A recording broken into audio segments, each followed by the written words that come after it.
बिस्मिल्लाहिर्रहमानिर्रहीम, अस्सलामु अलैकुम। लाइव डॉक्टर शाहिद मसूद के साथ मैं हूँ सुमेरा सलीम। नाज़रीन, पाकिस्तान एससीओ कॉन्फ्रेंस की मेज़बानी के लिए तैयार है। इस हवाले से गैर मुल्की वफूद की आमद का सिलसिला भी जारी है, जबकि सिक्योरिटी के भी सख्त इंतजाम किए गए हैं।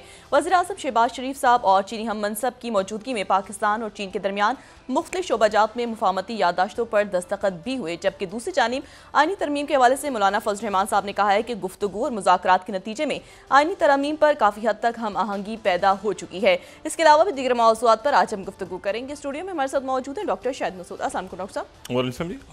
डॉक्टर साहब, एससीओ कॉन्फ्रेंस में शिरकत के लिए गैर मुल्की वफूद की आमद का सिलसिला जारी है। क्या एससीओ कॉन्फ्रेंस से आलमी तनाज़ात में ताउन का नया रास्ता खुल सकता है? देखते हैं जी। आज तो सबसे पहले तो जो मेहमान हैं उनको खुश आमदीद, जो यहाँ पे आ रहे हैं पाकिस्तान।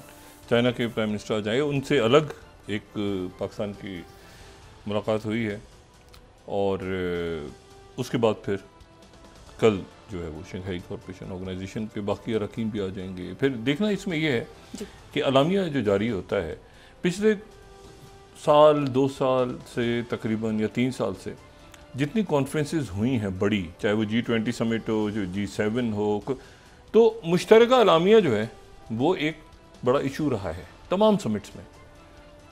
ख़ास तौर पे जब मुख्तलिफ फ़ॉरेन पॉलिसीज़ हों मुल्कों की और वहाँ पर वो किसी भी फोरम पे इकट्ठे हों, चाहे G20 पे हों, चाहे वो देखना ये है कि एससीओ के फोरम से जो इस वक्त ज़ाहिर है कि जो स्ट्रेटजिक मामलात हैं, पूरी दुनिया एक बड़ी जंग की तरफ बढ़ती नज़र आ रही है इस वक्त, तो उस पर जो है वो एक मुश्तरका अलामिया आता है।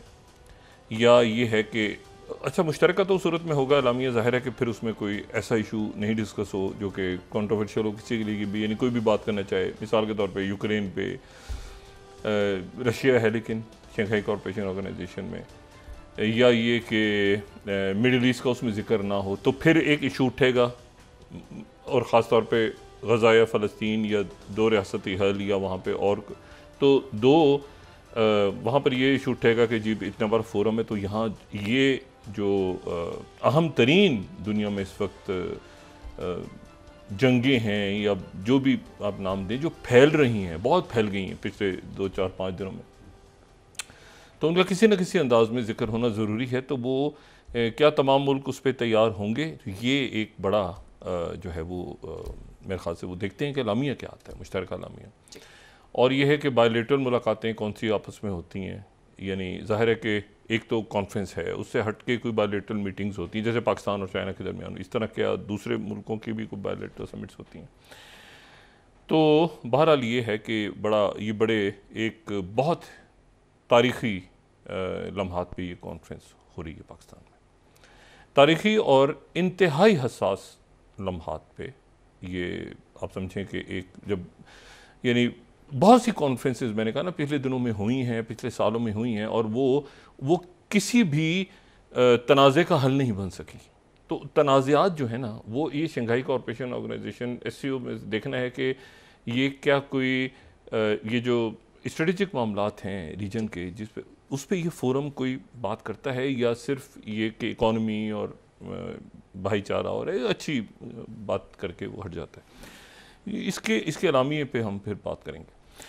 दूसरी जो बात है वो ये है कि आज से ठीक 19 दिन के बाद अमेरिकन इलेक्शन है और ये तय होगा कि कैमला हैरिस या डोनाल्ड ट्रंप, और वहाँ पर इस वक्त यानी जाहिर है कि बिल्कुल एक फटा पड़ा हुआ है, नेक टू नेक है दोनों, और ट्रंप आगे नज़र आते हैं, कभी कैमला हैरिस आगे नज़र आती हैं, और इन लम्हात में जबकि सिर्फ 19 दिन रह गए तो प्रेसिडेंट बाइडेन जो हैं उन्होंने वो जो 7 अक्टूबर से या उससे पहले से 2023 से एक मामलात उनके नेतन्याहू से थे कि जी इसराइल के साथ जो है वो कैसे रहना है, कैसे नहीं रहना, कितनी बात सुननी है, बॉस जो है वो नेतन्याहू है या बाइडेन है, कौन फैसला कर रहा है, क्या वो चल रहा था पूरा। अब इसमें डेमोक्रेट्स के अंदर एक डिवीज़न आ गई, यानी खुद जो प्रेसिडेंट बाइडेन की जो पार्टी है डेमोक्रेट्स, उनके अंदर एक डिवीज़न आ गई और कैमला हैरिस जो है वो तनकीद का निशाना बनने लगी।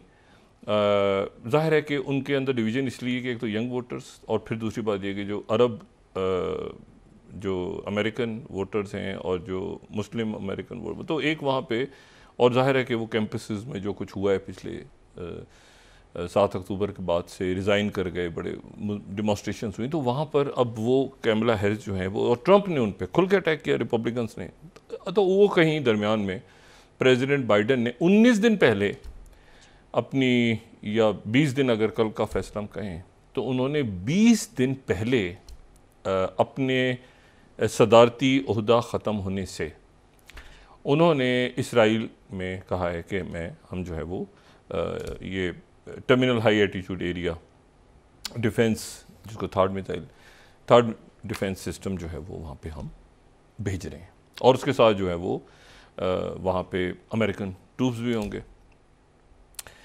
और 100 ट्रूप्स होंगे जो कि वहाँ पे उसको ऑपरेट करेंगे और वहाँ पर उसको देखेंगे कि वो सही तरह से, मतलब उसको, यानी इसराइल की जो मिलिट्री बेसिस हैं उन पे ही अमेरिकन ट्रूप्स होंगे।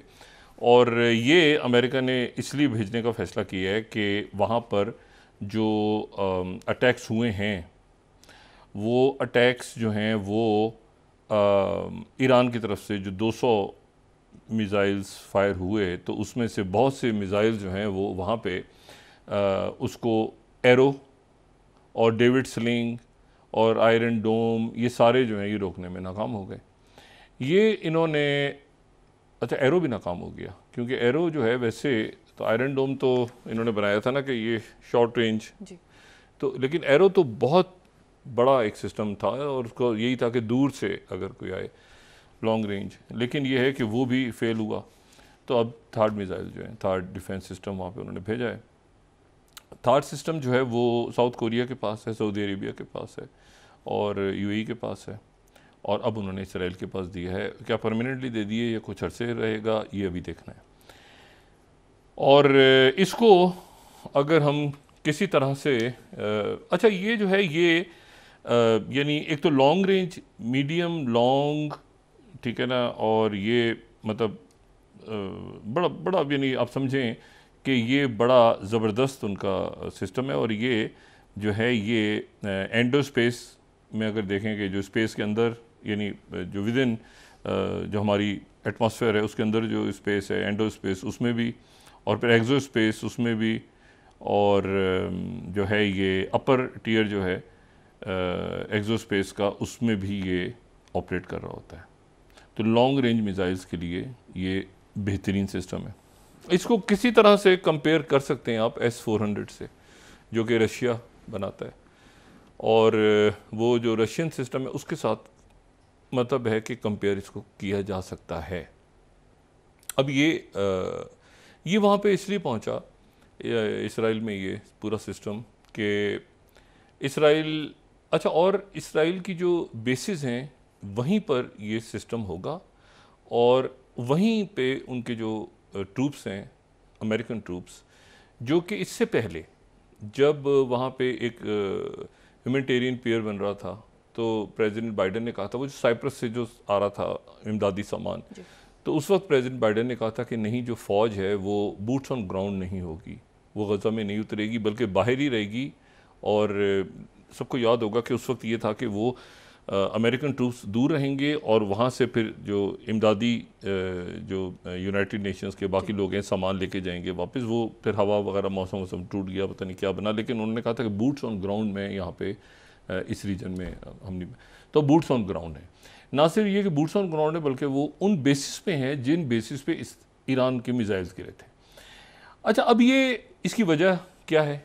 ये वजह इसकी ये है कि उन्होंने सिस्टम इसलिए दिया है कि अमेरिकन्स का ये कहना है कि इसराइल जो है वो ईरान पे अटैक करने जा रहा है, और ईरान पे जो अटैक होगा इसराइल का, वो जो है वो होगा जो कि अभी तक तो कोई बात जो कही गई तो उस पर तो सब फिर गए उस बात से। अब ये है कि उन्होंने कहा कि न्यूक्लियर पे नहीं होगा और ऑयल इंफ्रास्ट्रक्चर पे नहीं होगा, और उससे हट के कहीं पर भी हो जाए तो हो जाए, लेकिन ये कि अब यहाँ पे नहीं होगा तो जहाँ पर होगा, तो उसके जवाब में अमेरिका को और इसराइल को इस बात का यकीन है कि फिर ईरान एक भरपूर हमला जवाबी करेगा। अच्छा, अब जो ईरान जवाबी हमला करेगा तो उससे बचने के लिए सिस्टम वहाँ पर आया है। तो असल में इसराइल हमला करने जा रहा है, यानी इसराइल ईरान पे हमला करने जा रहा है। और अमेरिकन असेसमेंट ये है कि जवाब में फिर जो ईरान अटैक करेगा तो उस अटैक से इसराइल को बचाने के लिए ये सिस्टम वहाँ पे मौजूद है। अच्छा, काइनेटिक एनर्जी के थ्रू, यानी ऊपर ही जो है ये हिट एंड किल, जैसा होता है कि बस वो एक्सप्लोजिव इसमें है नहीं, मतलब वॉरहेड्स लगते नहीं हैं, तो ऊपर ही ये ब्लास्ट हुआ, एक्सप्लोड हो गया, ऊपर ही इधर से मिसाइल आ रहा है, इधर से वो लॉन्चर से ऊपर गया और जाके जो है वो ऊपर ही जो है वो, क्योंकि वॉरहेड नहीं है तो इसलिए बहुत ज़मीन से बहुत ऊपर ऊपर ऊपर, तो ऊपर ही जाके वो तो उसने तबाह कर दिया आने वाले मिसाइल को। अच्छा, अब ये है कि ये इसका मतलब है कि इसराइल ईरान पे अटैक करने जा रहा है, क्योंकि ये इसराइल के तहफ़्फ़ुज़ के लिए वहाँ भेजा गया। अब सवाल ये है कि इसराइल जो है वो ईरान पे अगर अटैक करेगा तो क्या, अब तक तो सारी बातें हो गई गलत, तो क्या इसराइल जो है वो न्यूक्लियर पे करेगा? क्योंकि इसराइल जो है वो अभी चंद रोज़ पहले ईरान में एक ज़लज़ला आया, उस ज़लज़ले की शिद्दत जो है वो ज़रा बहुत ज़्यादा नहीं थी, लेकिन उसकी टाइमिंग्स और उसकी जगह, जिस इलाके में वो हुआ चंद रोज़ पहले, तो वहाँ से ये बात फिर इस बात की ना कोई तस्दीक हुई, ना कोई तरदीद हुई, ना कोई, लेकिन एक बात आगे चली कि क्या ईरान ने जो है वो न्यूक्लियर टेस्ट किया है। अच्छा, ना कोई ऑफिशियल बात आई, ना इसके, बस एक होता है ना कि एक बात चली आगे कि क्या ईरान ने न्यूक्लियर टेस्ट किया है। लेकिन मतलब है कि इसमें मेरा ख्याल है कि न्यूक्लियर टेस्ट अगर हो तो उसमें फिर कहीं ना कहीं ऊपर एक क्लाउड आपको नज़र आता है। तो लेकिन कुछ लोगों का कहना है कि नहीं किया है, तो एक बात है जिसके ऊपर हम कोई मतलब है कि खामोशी है, ठीक है। लेकिन ईरान जो है उसके पास ये तो बिल्कुल ये बात तय है कि उनके जो सेंट्रीफ्यूजेस हैं वो उस जगह पे हैं कि वो 60 से, जो उन्होंने बात की थी कि 60 से हम इसको 90 तक एनरिचमेंट को कर दें तो ये तेज़ी के साथ हम न्यूक्लियर पे आगे चले जाएंगे। और काफ़ी अरसे से ज़ाहिर है कि ईरान के साथ मामला ख़त्म हो चुके हैं बाहर की दुनिया के मुख्तलिफ हवालों से, तो वहाँ पे तनसीबात पे लोग नहीं गए IAEA के। तो माहिदा तो ईरान कितना एनरिच कर गया है ये अभी नहीं कोई जानता। और हमेशा हमें पता है कि जब भी किसी मुल्क ने न्यूक्लियर टेस्ट किया है तो सरप्राइज़ दिया है, चाहे वो पाकिस्तान हो चाहे कोई और मुल्क हो, तो सरप्राइज़ दिया है उसने। तो ये बात एक सवाल है कि क्या ईरान कितना करीब है न्यूक्लियर वेपन से। अच्छा, और अगर करीब नहीं है और उसकी न्यूक्लियर फैसिलिटीज़ को हिट करना है इसराइल ने, तो इसराइल न्यूक्लियर फैसिलिटी को हिट नहीं कर सकता। इसराइल के पास वो हथियार नहीं है, वो उनके पास वो सिस्टम्स नहीं हैं। ये जो सिस्टम है, थॉट सिस्टम, ये डिफेंस है, ये अटैक नहीं है। तो अटैक करने के लिए जो है वो उनके पास जो है वो ये सिस्टम्स नहीं है। लेकिन अमेरिका जो है वो यहाँ पे एक ऐसा बंकर बस्टर बना चुका है जो बिल्कुल आपको लगता है कि ईरान स्पेसिफिक ही बंकर बस्टर्स हैं। अगर उनकी डीप डाउन अगर जाके अटैक करना है तो फिर ये सबसे हैवी या सबसे, आप समझ लें कि सबसे मोहलक जो है उनके बॉम्ब्स हैं नॉन न्यूक्लियर, यानी न्यूक्लियर के बाद, न्यूक्लियर से हट के जो सबसे ज़्यादा उनका जो लीथल वेपन्स हैं वो उनके ये हैं जो GBW सीरीज़ के उन्होंने तैयार किए हैं। और उसमें जो है वो जा सकते हैं नीचे डीप डाउन, ठीक है ना, ये जो 60 मीटर्स डाउन, और उसके ये 2010 में ये अपग्रेड हुए थे। उसके बाद एक और मेरा ख्याल से इनका कोई आया है, लेकिन यही तो ये डीप डाउन बंकर में जाके और ये एक्सप्लोड होते हैं। तो फिर उसके बाद ये अमेरिका के पास है। अब सवाल ये है कि क्या ये अमेरिका इसराइल को देगा, नहीं देगा, क्या अटैक होगा? क्योंकि अमेरिकन असेसमेंट ये है कि जवाब में ईरान अटैक करेगा। अच्छा, ईरान जो है वो अटैक फिर कहाँ करेगा?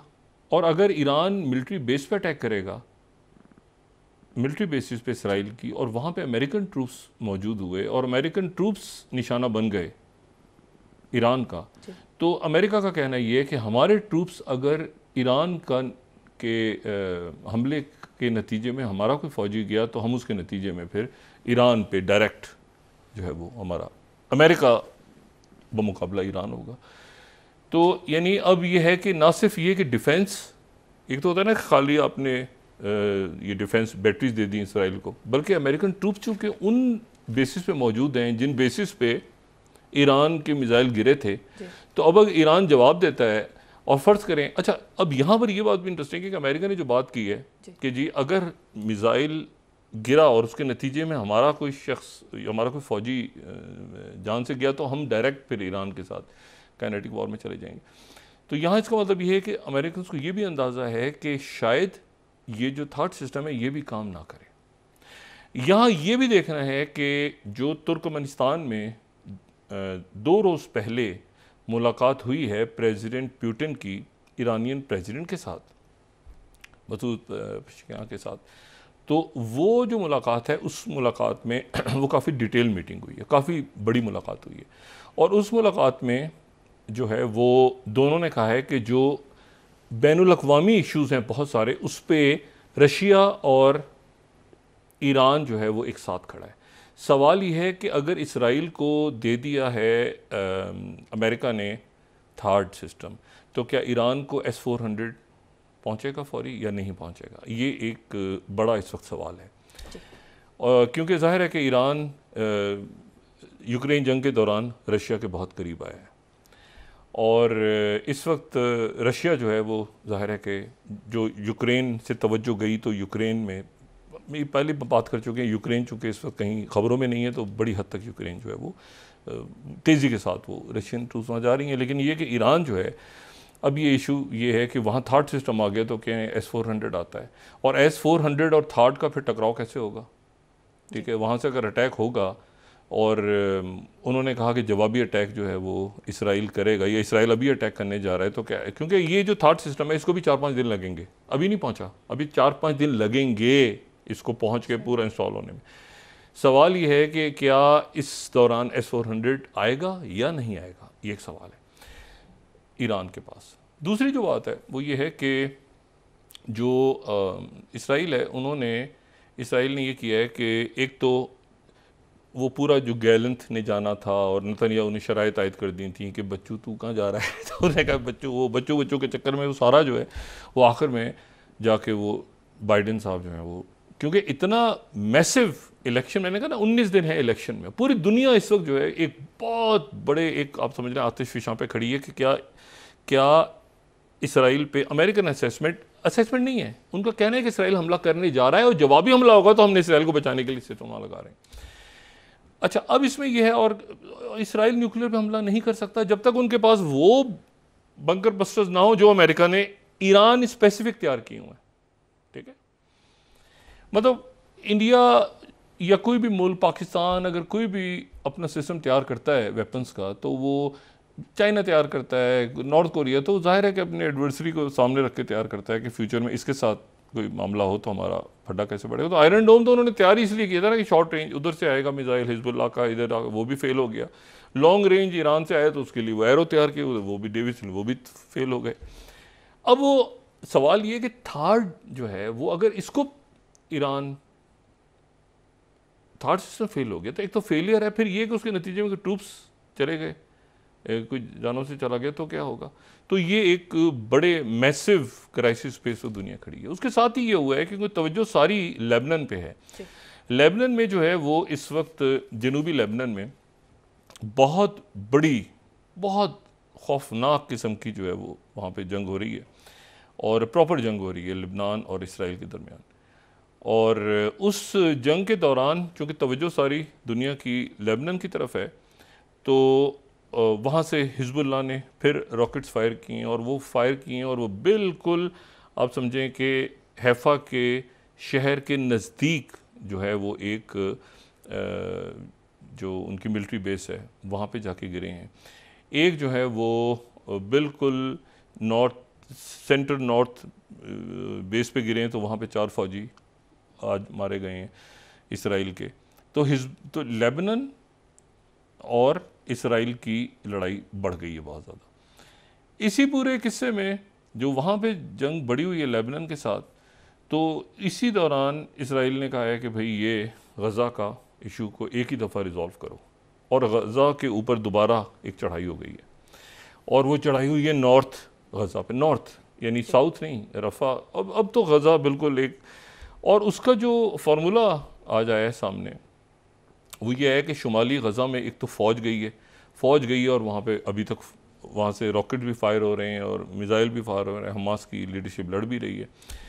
तो फ़ैसला उसमें अल्टीमेटली बदकिस्मती से जो सामने आया है वो ये है कि जो नॉर्दर्न गज़ा को जो है वो मुकम्मल तौर पे वहाँ पानी और ख़ुराक बंद करने का फ़ैसला है कि वहाँ पे पानी मुकम्मल तौर पे पानी और ख़ुराक मुकम्मल बंद कर दी जाए, और वहाँ पे लोग भूख प्यास से मर जाएं, और अगर उन्हें नहीं मरना तो वहाँ से छोड़ के चले जाएं, और जो वहाँ रहेंगे वो फिर हमास के ही होंगे, और उनका पानी और उनकी भूख। तो ये एक आप समझें कि ये दोबारा गज़ा में 1 साल से ज़्यादा हो चुका। 7 अक्टूबर को हुआ था, तो 7 अक्टूबर 2023 से हम 7 अक्टूबर 2024 में आ गए, हम 14 अक्टूबर 2024 तक आ गए। तो ये 1 साल से ज़्यादा मुद्दत तक गज़ा क्लियर नहीं हुआ। और यहाँ पर मैं जो है ये कोट कर रहा हूँ BBC को, 4th स्लाइड हम देखें कि Israeli attack on northern Gaza hints as retired general surrender और स्टाफ प्लान फॉर वॉर, यानी या तो सरेंडर करेंगे वहाँ पे या फिर वो भूख से। लेकिन अब वहाँ पे 4 लाख लोग हैं, 4 लाख फ़लस्तीनी हैं वहाँ पे। और इसी दौरान जो कल वहाँ पे एक देरुल बलाग में जो अटैक हुआ है जो मरकज़ी गज़ा में, तो उस मरकज़ी गज़ा में जो अटैक हुआ है, तो उस जो हमला हुआ है, तो उस नतीजे में खेमों में आग लग गई। वो खेमे जो वहाँ पे हैं जिसमें बहुत से ज़ख्मियों को लाया जा रहा था, तो उन खेमों पे आग लग गई, और उसके नतीजे में कोई मतलब बहुत फिगर्स हैं उसमें, कुछ 100 से ज़्यादा बता रहा है, कोई 200 बता रहा है, कोई औरतें बच्चे जो ज़ख्मी थे वो जलते रहे। और चूँकि पानी पहुँचाने का कोई इंतज़ाम नहीं है वहाँ पे, सारा इंफ्रास्ट्रक्चर तबाह हो चुका है, तो वो बहुत बड़ी तादाद में ज़िंदा जल गए। ज़ख्मियों को लाया जा रहा था, हॉस्पिटल के करीब खेमे लगाए हुए थे वहाँ पे। तो वहाँ पर जो है वो, तो अब उसमें इशू ये है कि ये जो फ़ौज एंटर हुई है, यानी इसराइल की फ़ौज एंटर हो गई दोबारा, फ़ौज एंटर हो गई दोबारा। अब यानी अटैक्स नहीं हो रहे बल्कि फ़ौज एंटर हो गई दोबारा। तो वो जो फ़ौज एंटर हुई है शुमाली गज़ा में दोबारा से, ज़मीनी फ़ौज, तो अब उसमें बात ये हो रही है कि अब वो 2 स्टेट सोल्यूशन और सीज़ फायर और सारे मामलात वो चले गए एक साइड पे। और यहाँ पर देखना ये है कि ये जो इसराइल ने बात की है कि स्टाफ सरेंडर और स्टाफ, तो उसके नतीजे में अब ये बात सामने हो रही है कि क्या इसराइल जो है ऑक्यूपाई करेगा परमानेंट। 2005 में इसराइल ने जो है वो गज़ा छोड़ा था, और फिर 2007 में लेकिन दोबारा उसको एयर, लैंड और सी चारों तरफ से वो उसको ब्लॉकेट कर दिया था। तो सवाल ये है कि अगर क्या इसराइल दोबारा ऑक्यूपाई करने जा रहा है गज़ा को, और गज़ा को बिल्कुल उसी तरह से बनाने जा रहा है जैसे कि मगरबी किनारा है। मगरबी किनारे जो है वेस्ट बैंक है, वहाँ पे हज़ारों जो हैं वो उनकी तादाद में जो यहूदी हैं वो अपने आबादकार सेटलर्स जो भी उनको नाम दें, तो वो वहाँ पे तो जगह नहीं। तो यहाँ पर अगर वो खाली करवा रहा है इस पूरे अरसे में, तो क्या ये वेस्ट बैंक की तरह का एक प्लान है कि वो ऑक्यूपाई करके और बिल्कुल उसी तरह से वेस्ट बैंक की तरह ही कि भाई यहाँ पर आके सेटलर्स आ जाएं और बहुत बड़ी तादाद में, और गज़ा में ज़ाहिर है कि जेनोसाइड हुआ है, कितने लोग ज़िंदा हैं कितना नहीं पता, लेकिन ये कि जो नॉर्थ का इलाका है जहाँ पर वो कह रहे हैं कि एड बिल्कुल बंद कर दी जाएगी, स्टाफ कर दिया जाएगा, तो क्या इस दौरान वहाँ पे सेटलमेंट्स आ जाएंगी? ये एक सवाल है बहुत बड़ा। अच्छा, तो ये एक सिचुएशन एक बड़ी टर्बुलेंट सूरत हाल है, और इस टर्बुलेंट सूरत हाल में आज ईरान के जो फॉरेन मिनिस्टर हैं वो आज ओमान में उनकी मुलाकात हुई है हुती रहनुमाओं से, यमन के जो रहनुमा हुतीज़ हैं उनके साथ उनकी मुलाकात हुई है मस्कत में। और ये मस्कत में जो उनकी मुलाकात हुई है काफ़ी देर जारी, काफ़ी तफसीली मुलाकात हुई है, और जिसके बाद और ये प्रॉपर मीटिंग हुई है। अच्छा, मस्कत ये जहन में रखें कि ओमान जो है वो वहाँ पर इनडायरेक्ट टॉक्स होती रही हैं, इनडायरेक्ट टॉक्स होती रही हैं अमेरिका और ईरान के दरमियान भी जो राब्ते हुए हैं वो उसके लिए मस्कत यूज़ हुआ है। और ओमान को अगर आप मैप पे देखें तो ओमान को ये बहुत बड़ा क्रेडिट जाता है कि उसका एक पूरा, अगर आप ये जो कोस्टल लाइन है, ये वाली जो बहरे अमर की कोस्टल लाइन है, इससे आप ये सना और हुदैबा और ये पूरे जो इलाके हैं, ये तो यमन का मैप देखें तो बिल्कुल एक तरफ है ना पूरा इलाका, बाकी तो पूरा डेजर्ट है। वो जो हदरुल मौत जिसको कहा जाता है, पूरा डेजर्ट है। और वहाँ पर पिछले कई सालों से, मतलब मैं ये पहले भी बात कर चुका हूँ कि वहाँ पर जो ट्राइब्स हैं, एक सबसे मुश्किल तरीन कामों में से एक काम ये है कि यमन के ट्राइब्स का नाम याद किया जाए, यमन के और लीबिया के ट्राइब्स का नाम याद किया जाए, तो वो एक बड़ा मुश्किल काम है। इतने ट्राइब्स हैं, लेकिन जो इम्पॉर्टेंट बात ये है वो ये है कि एक पूरा डेजर्ट है। अगर आप यमन का ये मैप देखें तो ये पूरा सना, ताइज़, ये दमर, ये पूरा इलाका है, हुतीज़ जहाँ पर हैं, ये हुदैबा, ये पूरा इलाका है। लेकिन उसके बाद जो पूरा यमन है, जो ग्रे है, ये पूरा हदरुल मौत है, ये सहरा है, ठीक है। और हदरुल मौत है, और ये पूरा जो सहरा है इसमें बहुत, ये वो इलाका है जहाँ पर एक ज़माने में कहा जाता है अलकायदा के यहाँ पे लोग हैं अभी भी यहाँ पे। जाहिर है कि यमन में पूरा एक एक इंच इस यमन का इस वक्त इम्पॉर्टेंट है, तो वहाँ पर क्या हो रहा है हमें नहीं पता, क्योंकि ज़्यादातर अटैक्स वगैरह यहाँ हो रहे हैं। लेकिन वो जो इलाका है उसके साथ फिर अगर नक्शे को देखें तो हदरुल मौत, फिर उसके बाद ओमान है मैप में, ठीक है ना। यानी यमन के उस तरफ परली तरफ जो एक जो रेड कलर का हमें डॉट नज़र आ रहा है ना, जहाँ पे ये बॉर्डर है जहाँ से ओमान शुरू होता है। तो ओमान ने इस जंग से अपने आप को अलग रखा। शदीद प्रेशर रहा मुख्तलिफ अरब ममालिक का कि भाई आप एक पोजीशन लें, या आप इस मुल्क के साथ जाएं, आप उस मुल्क के साथ जाएं। जब यमन में हो रहा था मामला, ओमान ने अपने आप को बिल्कुल न्यूट्रल रखा, और उसकी फिर अल्टीमेट नतीजा ये हुआ कि हुतीज़ के साथ अरब ममालिक के जब मामला तय हुए मुख्तलिफ खलीजी मामले, तो वो उसमें ओमान का इम्पोर्टेंट रोल था। इसी तरह से ओमान चूँकि ईरान के साथ भी एक तरह से बैकडोर डिप्लोमेसी है, उसके लिए भी ईरान और अमेरिका के दरमियान, लेकिन अब वो ख़त्म हो गया है वो टोटल। अब कोई कहीं ना कहीं से होगा किसी न किसी मुल्क के थ्रू, लेकिन वो जो ओमान में था ना, वो ओमान में नहीं हो रहा है इस वक्त। ओमान के अंदर हुतीज़ हैं, और हुतीज़ की तरफ से ये बात हुई है कि जी या तो यहाँ पर वो टॉक्स होंगी उनके साथ या नहीं होंगी। अच्छा, अब सवाल ये है कि ये मामला कहाँ जा रहा है, और ये मामला जो है, ये अगर अमेरिकन असेसमेंट ये है, अमेरिकन असेसमेंट ये है कि ईरान जवाबी हमला करेगा इसराइल के हमले के बाद, यानी इसराइल ने हमला करना है जी। तो जब जवाबी हमला करेगा तो इसराइल को बचाने के लिए, इसराइल की बेसिस को बचाने के लिए हमारे फौजी और हमारा ये सिस्टम वहाँ पे मौजूद होगा। सवाल ये है कि इसराइल कहाँ अटैक करने जा रहा है, यानी वो तय है। अमेरिकन असेसमेंट ये है कि जवाबी हमला, तो जवाब से पहले एक हमला होगा ना। तो जो हमला है वो सवाल ये है कि वो हमला कब होने जा रहा है। क्या वो अगले हफ्ते 5 दिन 6 दिन ईरान पे इसराइल हमला करने जा रहा है? क्योंकि जो मिसाइल सिस्टम आ रहा है, फिर मैं दोबारा कह रहा हूँ, वो इस ईरान के हमले से,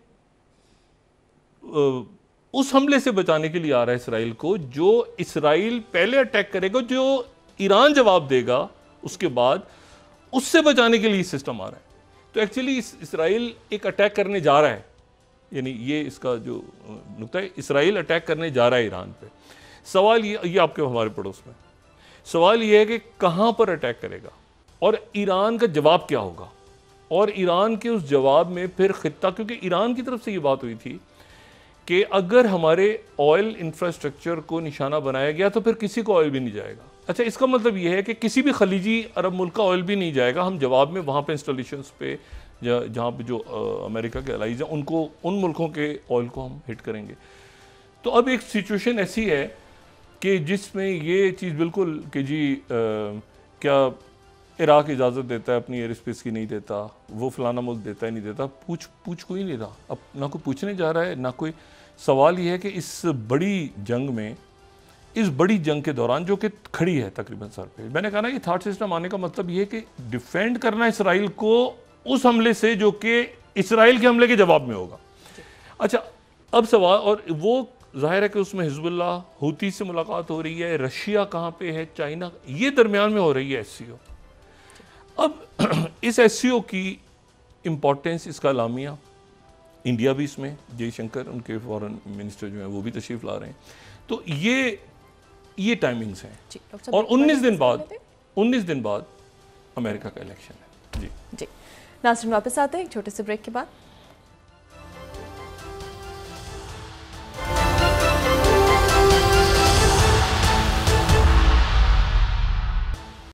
वेलकम बैक नाज़रीन। डॉक्टर साहब, आज जैसे मौलाना फजल रहमान साहब की जानिब से कहा गया है कि आईनी तरमीम पर इत्तेफाक राय के करीब पहुंच गए, क्या दीगर जमातों पर भी ये इत्तेफाक राय होने जा रहा है?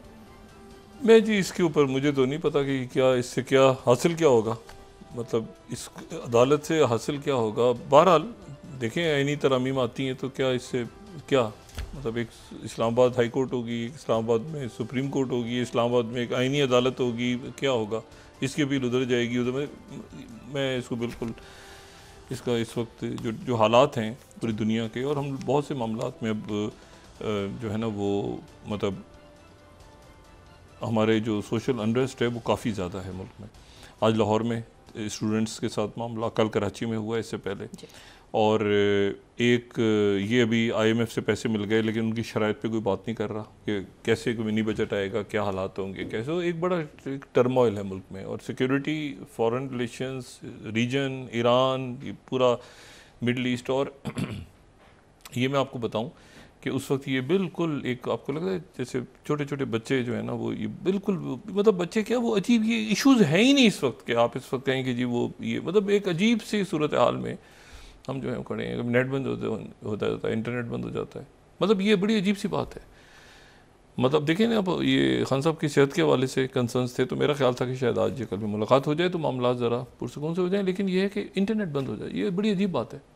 यानी आप ये देखें कि यूनाइटेड नेशंस का जो जनरल असेंबली का सेशन होता है तो दुनिया भर से वहाँ पे कितने वहाँ पे सदूर और कितने वहाँ पे पूरी दुनिया पहुँची होती है, लेकिन आप देखें कि न्यूयॉर्क बंद होता है, कि न्यूयॉर्क का इंटरनेट बंद हो जाता है। इवन 9/11 के बाद भी वहाँ पे सिक्योरिटी बड़ी हुई थी, लेकिन क्या न्यूयॉर्क बंद हो गया था? मतलब यहाँ पर कुछ अजीब सा जो है ना, बहुत कोई ज़्यादा होता है ना, हाइपर नेशनलिज्म जो है ना, हाइपर, मतलब बहुत ज़्यादा अंदर से कौन है क्या है वो हर एक को पता है, मगर वो बिल्कुल उधर बस बिल्कुल वो भाई सुकून थोड़ी सी वो रखें सिलसिला, और पॉलिटिकल टेम्परेचर को इतना ज़्यादा ले गए हुए हैं बदकिस्मती से कि उसके बाद जो है वो ये फोकस हमारा ये है कि ये खैरियत से शंघाई कॉरपोरेशन ऑर्गेनाइजेशन का और अलामिया और ख़त्ते में जो वाक़यात हो रहे हैं, और ये हम अपने अंदर जो मैन मेड क्राइसिस है उसको जल्दी ख़त्म करें। बनानी है तो बना लें अदालतें, तो उससे अगर लोगों के मसाइल हल हो जाते हैं, तो आइनी मसाइल लोगों को पता ही नहीं कि आइन क्या है, मतलब आइन से क्या मतलब, बस कुछ है आइन तो ठीक है। अच्छा जी, तो issues security, foreign relations, regional issues, और उसमें बिल्कुल आप एज पे खड़े हैं इस वक्त के 19 दिन के बाद, और पड़ोस में आपके किसी वक्त भी एक अटैक होने जा रहा है, जिसके जवाबी अटैक के लिए अमेरिकन आ गए रोकने के लिए। अगर आप आज के दिन चाइना का मीडिया देखें, सारा मीडिया, तो वो एक बात पे फोकस है, चाइना की जो पीपल्स जो PLA है उन्होंने मैसिव, यानी हालिया दिनों में सबसे बड़ी अपनी जो उनका मीडिया है उसमें जिस तरह मैं फॉलो कर रहा हूँ, तो उन्होंने ताइवान को घेरा है, और ईस्ट चाइना सी, साउथ चाइना सी, ताइवान स्ट्रेट, चारों तरफ से उन्होंने जो उनकी एक्सरसाइजेज हुई हैं, जॉइंट सॉर्ट 2024 B ड्रिल्स, और उन्होंने कंप्लीट चारों तरफ से ताइवान को ब्लॉक किया इस वक्त। अच्छा, इसकी जो सिग्निफिकेंस है वो ये है कि जिस तरह से उनकी मीडिया में ये डिस्कस हो रहा है ताइवान का, इस तरह से पहले भी एक्सरसाइजेज हुई हैं उनकी, इस तरह से नहीं हुआ। मिसाल के तौर पे मैं ग्लोबल टाइम्स को देख रहा था अभी, 24वीं स्लाइड में देखूँ तो PLA conduct joint drill surrounding Taiwan island to send stern warning to Taiwan independent separatist. ठीक है, अच्छा, यानी खुद उन्होंने कहा है कि सराउंडिंग ताइवान, फिर उसके बाद ग्लोबल टाइम्स ही आगे लिख रहा है कि Liaoning aircraft carrier participates in PLA joint drills surrounding Taiwan. मतलब ये वर्ड्स पे है, सराउंडिंग ताइवान, ताइवान को उन्होंने घेरा क्योंकि वहाँ पे दोबारा ताइवान ने कोई बात की है कि जी उनके कोई नए लीडर आए हैं तो उन्होंने फरमाया कि जी हम तो इंडिपेंडेंस, मतलब है कि चाइना से अलग होके और हम दोबारा, तो चाइना ने स्टर्न वार्निंग दी है। फिर उसके बाद ग्लोबल टाइम्स ही तीसरी खबर, बैक टू बैक ताइवान है, वो कह रहे हैं कि जी CGT conducts law enforcement patrol around Taiwan. 26वीं स्लाइड, एक्सपर्ट से drills aim to prevent separatist from fleeing, ताकि भाग ना सकें वहाँ से, जो मतलब घेरा है तो जो लोग वहाँ पे अलहदगी पसंद हैं वो फरार ना हो सकें, तो इसलिए ये ड्रिल्स वहाँ पे जारी हैं। CGTN कह रहे हैं PLA conducts joint sword 2024 B drills surrounding Taiwan island. तो मुझे ये बताएं कि अगर इस पूरे टर्मोइल में ताइवान में जो रशिया के फॉरेन मिनिस्टर, रशिया के जो डिफेंस मिनिस्टर हैं वो चाइना में हैं, अब इस पूरी सूरत हाल में ये SCO समिट पे आ जाए ना कि इसकी सिग्निफिकेंस कितनी है, बहुत सिग्निफिकेंस है इसकी पाकिस्तान में। और मतलब है कि क्योंकि इसके बाद मेरा ख्याल है कि और कोई समिट दरमियान में ऐसी है नहीं जो इस टर्मोइल जो कि मिडल ईस्ट में या वेस्ट एशिया में या पूरे उस खत्ते में, जिसमें वेस्ट एशिया में इसलिए नहीं कहूँगा कि उसका डायरेक्ट इफेक्ट जो है वो नॉर्थ अफ्रीका पे पड़ता है और नॉर्थ अफ्रीका का सेंट्रल अफ्रीका पे पड़ता है और फिर वो एक्सचेंज पर चल पड़ती है, लेकिन ये है कि इसमें जो है वो ये एक गैर मामूली हालात हैं। मामूली हालात ये नहीं है। मामूली हालात होता है कि शायद सीज़ फायर एग्रीमेंट हो जाए, शायद कोई मामला हो जाए। दरमियान में जो UN पीस कीपर्स हैं, वो पीस कीपर्स जो दरमियान में 1978 में आए थे, यानी यूनाइटेड नेशंस की जो पीस कीपिंग फोर्स लेबनान और इसराइल के दरमियान जो बॉर्डर्स पे आके बैठे थे, उनकी 10,000 है, उनकी तादाद 10,000 फ़ौज है। तो तकरीबन कोई 40-50 मुल्क, काफ़ी मुल्क हैं उसमें, इंडोनेशिया भी है, इंडिया भी, ये सारे मुल्क हैं। तो वो जो हैं उनके दरमियान जो है वो इसराइल ने उन पर अटैक शुरू कर दिया। ये पीस कीपर्स हैं, मतलब ये कॉम्बैट मिशंस में ये फ़ौज नहीं जाती, होते ये फ़ौजी हैं। पाकिस्तान की बहुत, पाकिस्तान दुनिया में जो पीस कीपर्स हैं यूनाइटेड नेशंस के, उसमें बहुत बड़ी तादाद में पाकिस्तान की फ़ौज के लोग जाते हैं। और वो जो हमेशा मैं कहता हूँ कि ब्लैक हॉक डाउन वो जो था, तो उसमें ये था कि पाकिस्तानी जो फ़ौजी थे उन्होंने ही जो है वो वहाँ पे सोमालिया के अंदर जो वाक़या पेश हुआ था। तो बात यह है कि अब वो जद में आ गए हैं दरमियान में। वो 1978 में वहाँ पे आए थे, 2 रेजोल्यूशंस वहाँ पे पास हुई थी यूनाइटेड नेशंस में, उसमें होता ये फ़ौज वहाँ पे आ गई थी। उनकी जो पोस्ट हैं वो बिल्कुल ऐसे है कि वो दरमियान में है। वो पूरा जो ब्लू लाइन है, जिसको ब्लू लाइन कहें या जो भी, वो जो लेबनान और इसराइल के दरमियान है, यहाँ वो 1978 से मौजूद हैं। तो वो कम्बैट में नहीं आते, यानी उनका काम है पीस के दरमियान में। वो जद में आ गए। इसराइल जो है वो यूनाइटेड नेशंस को एक कह रहा है कि यूनाइटेड नेशंस मिल गया है फ़लस्तीनियों के साथ, तो यूनाइटेड नेशंस को चाहे वो इमदादी टीम्स हों चाहे जो भी हो, वो उनको नहीं मानता।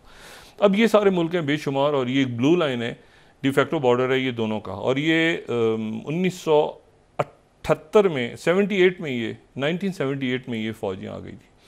अब ये यहाँ फ़ौज मौजूद है, पूरे ये स्टार्ट होते हैं और ये तकरीबन आप समझें कि कोई 1060 किलोमीटर तक या कोई 400 प्लस माइल्स, मुरब्बा माइल्स तक ये जो है ये यहाँ पे ट्रूप्स मौजूद हैं। तो ये हिट हो रही हैं दोनों तरफ से गोलाबारी, फ़ौजें, फायर। ये पीस कीपर्स दरमियान में, ये जो हैं ये पीस कीपर्स दरमियान में आ गए हैं और ये कंडेम भी कर रहे हैं कि इसको रोका जाए।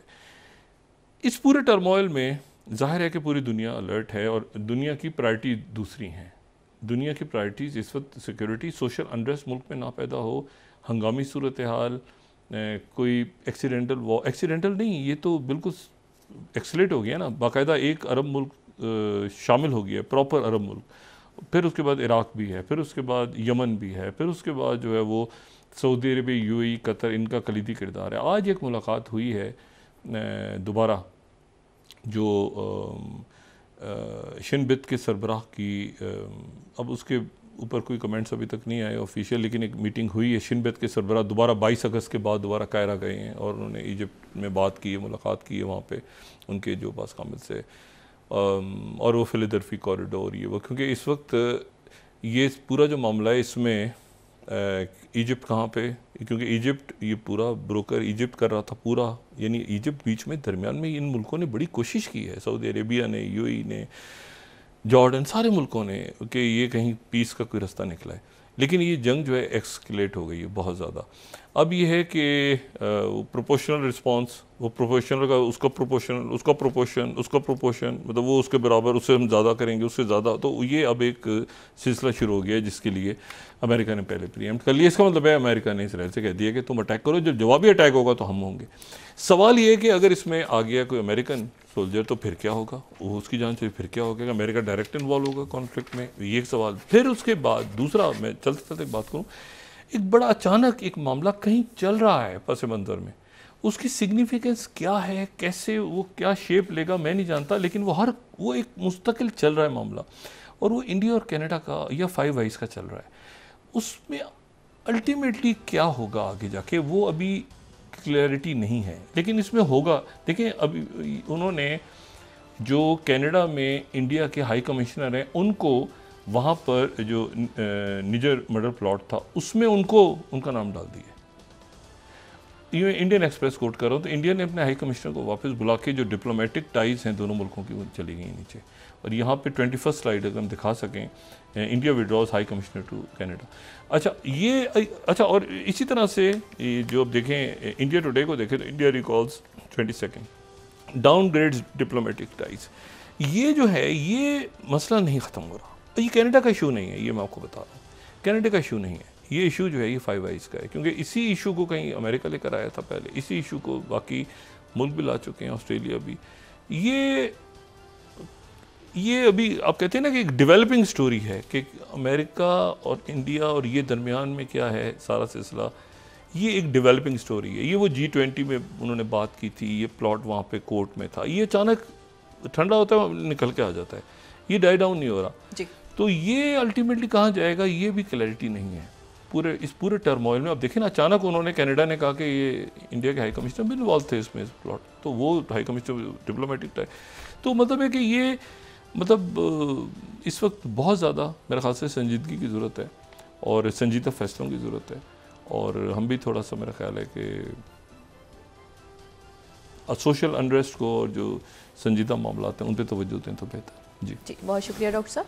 नाज़रीन, इसके साथ ही आज का प्रोग्राम अपने अख्ताम को पहुंचा। मुझे सुमेरा सलीम को इजाज़त दीजिए। अल्लाह ने के बाद जी डॉक्टर साहब, अपने दोस्तों रिश्तेदारों को दोनों वक्त के लोगों का सब ख्याल रखिएगा। अल्लाह हाफ़िज़।